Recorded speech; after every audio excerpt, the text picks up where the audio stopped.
Mamaya po, bisita natin si Songbird, no? Kasama si Ogie.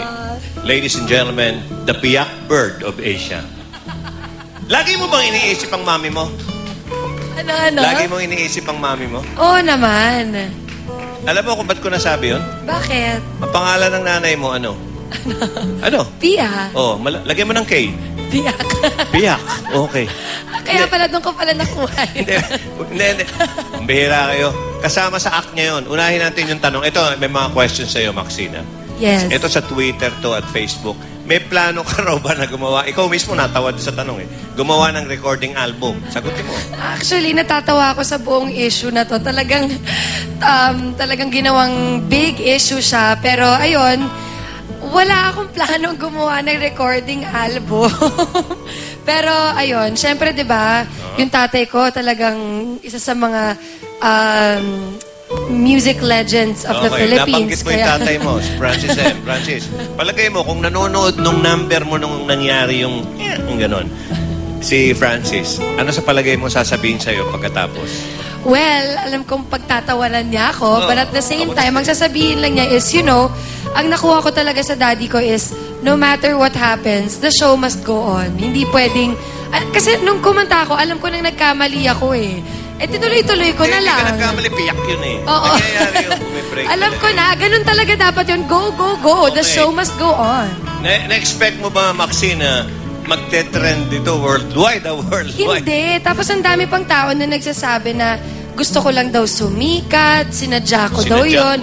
Sabi ko, grabe naman. Actually, kumakanta na ako before live. Hindi ako nagkakamali. Nagkamali lang ako. Pinansin naman ng mga tao. Kaya, ayun, natutuwa naman ako na pinansin nila ako. At tama ang spelling ng pangalan ko dun sa trending topics. Kasi usually, Pero nag-practice kayo ni Frank doon sa number na yun. Hindi, aaminin ko po, I was complacent. Hindi ako nag-rehearse. Hindi ako nakapag-rehearse ng maayos. Pero, si Frank, talagang proud na proud ako sa kanya kasi siya, magaling talaga siya kumanta. Ako naman talaga yung hindi marunong kumanta sa amin. Si Elmo marunong, si Frank, si Clara, si Arkin, si Sab. Ako po talaga, alam niyo, mga actress po. Lahat tayo marunong kumanta. Iba-iba lang ang galing. Oo, iba-iba lang talaga. Totoo ba yung balita na band ka na raw sa Party Pilipinas? Ay, nako.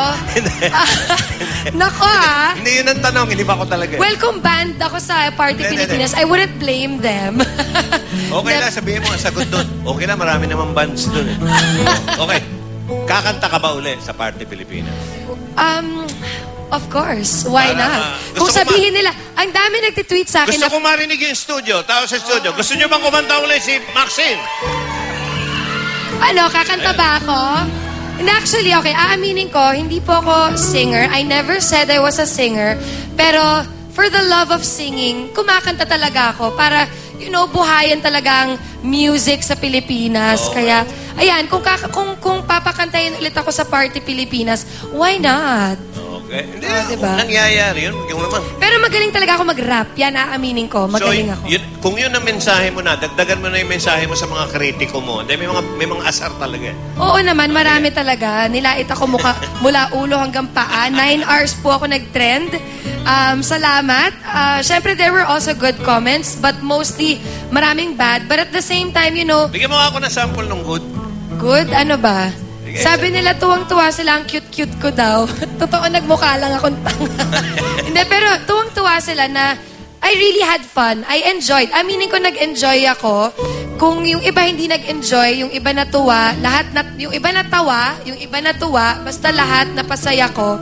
Pero yung mga hindi naman natuwa, sorry, I'll do better next time. Pero ayun, talaga mula ulo hanggang paa nilait nila ako. At sabi nila, wag ko na daw ulitin.